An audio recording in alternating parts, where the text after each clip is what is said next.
Hello, and welcome to this week's edition of Checks and Balances TV. Today's program is entitled, A Taxing Situation, How the New Federal Tax Code May Hurt or Help Your Finances. So let's see how today's news may impact your financial future.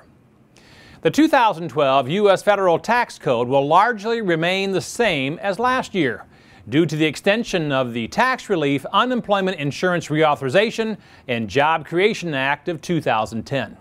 However, President Obama alluded to a significant change in the near future for some Americans during his annual State of the Union address on January 24th. But as of now, the lowest individual income tax rate will stay at 10% throughout 2012, rather than rising back up to 15%. And the highest income tax rate will remain at 35%, rather than increasing to 39.6%. The 15% maximum tax rate on long-term capital gains and dividends were also extended through 2012, fueling a heated debate on whether or not the highest income earners in our country should pay more taxes on their investment earnings. Okay, so what's really going on here? Let's check the facts using our checks and balances process. The current U.S. income tax rates were established as part of the Jobs and Growth Tax Relief Reconciliation Act of 2003 under President George W. Bush. This law was designed to increase the pace of economic recovery following the 9/11 attacks and boost job creation in the U.S. It provided at least $350 billion in tax relief by lowering income tax rates for individual Americans earning roughly $28,000 per year or more. Additionally, it reduced the long-term capital gains tax rate from 20% to 15%. Both the Economic Growth and Tax Relief Reconciliation Act of 2001 and the Jobs and Growth Tax Relief Reconciliation Act of 2003 are together commonly referred to as the Bush tax cuts. Before the Bush tax cuts, income tax rates in the U.S. had been as high as 94% in 1944 and as low as just 1% in 1913. With the current minimum federal tax rate, income tax rate of 10%, the Nonpartisan Tax Policy Center estimates that 46% of all Americans will pay no federal income taxes in 2011. The current income tax rates are set to increase, though, in 2013, unless the Bush tax cuts are once again renewed by Congress as they were in 2010. While many taxpayers may be able to avoid paying any federal income taxes this year, they are likely to still be subject to automatic payroll deductions for unemployment, Social Security, or Medicare taxes. Additionally, most Americans are likely to pay state or local taxes, sales taxes, and if they sell any of their investments at a profit, capital gains taxes. The Revenue Act of 1921 established the separation of taxes earned on ordinary income, or money earned from an employer, from capital gains income, or money received from investments.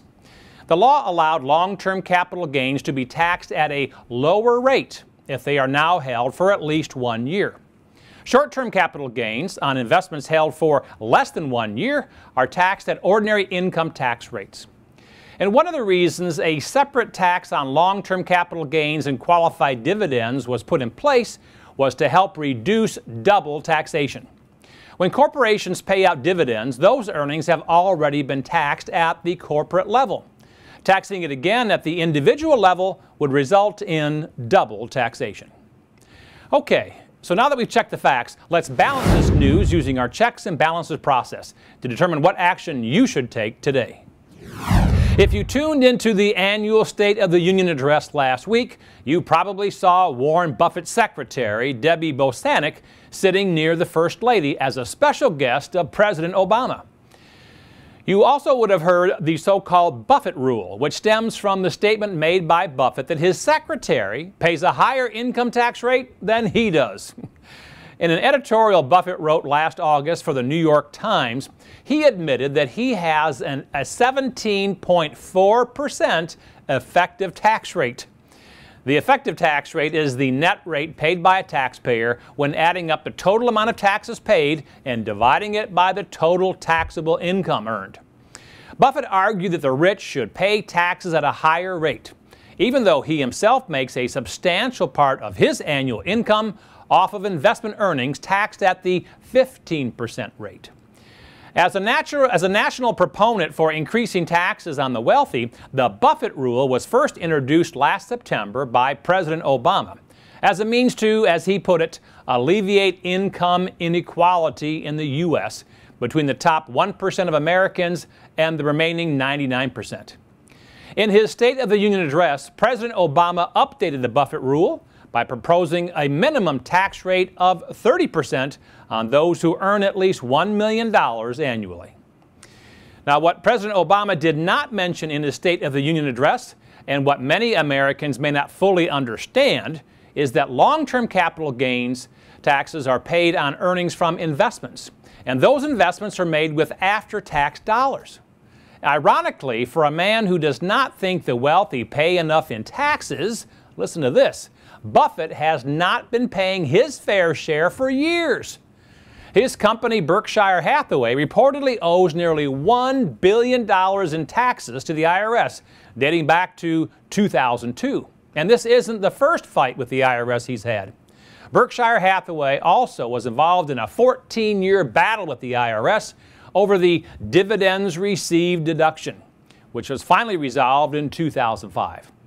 So while Buffett has been busy campaigning for a new income tax rule in his name, he's been also fighting the IRS tooth and nail over his own legitimate tax liabilities for years.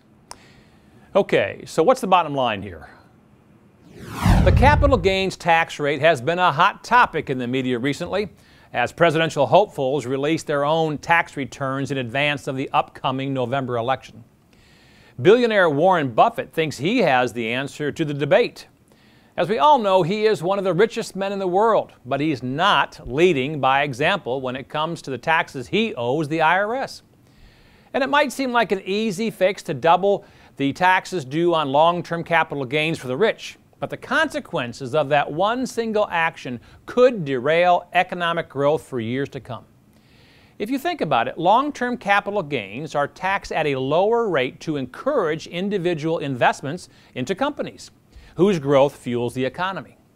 Investors have already been taxed on the investment principal, and increasing taxes on any potential earnings to 30% could detour investors from investing at all, as the risks of investing may start to outweigh the potential rewards. What the U.S. economy really needs right now are more people investing in our country and corporations, not less. And now for Matt's weekly financial tip, tool, or technique.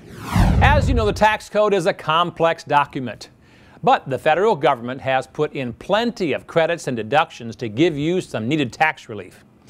To reduce your effective tax rate, you want to decrease your taxable income and increase your tax deductions and credits. So here are 3 tax reduction strategies you can use now to lower your effective tax rate. Number 1, max out 401k contributions. In 2012, employees can put up to $17,000 into their 401k accounts. And by the way, this amount reduces your taxable income by the amount you contribute. And the $17,000 limit is $500 more than it was last year. And by the way, those who are 50 or older can contribute an additional $5,500 above that level. Tip number 2 is to reallocate your investments. Interest income is taxed at a higher rate than capital gains and qualified dividend income. However, any interest income generated inside of a retirement account, like a 401k or IRA, is not reported as taxable income to the IRS.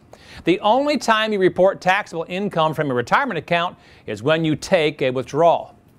So meet with a true financial advisor to see if reallocating some of your investments can help you to reduce your taxable income and effective tax rate this year. And tip number 3 is deposit money into a health care flexible spending account, also known as an FSA. If you're still working, you can set aside up to $5,000 per year in pre-tax wages into a health care flexible spending account. This money can be used for all health care expenses, including deductibles, co-pays, prescription drugs, and medical supplies. So these are just a few examples of how you can reduce your taxable income and effective rate. If you have any questions about how to relieve some of your tax burden this year, make sure to contact a qualified financial professional or a certified public accountant who can help you to pay less and save more money this year. Be sure to log on to our website and download our featured report, The Truth About Taxes, a free report that reveals the many ways you can legally reduce or eliminate some of the taxes you may be paying. And finally, remember that only you can control your financial future. You can succeed. You just need confidence and determination. I'm Matthew J. Reddick from Checks and Balances TV. Until next week, dump debt, invest wisely, believe in yourself, and make it happen.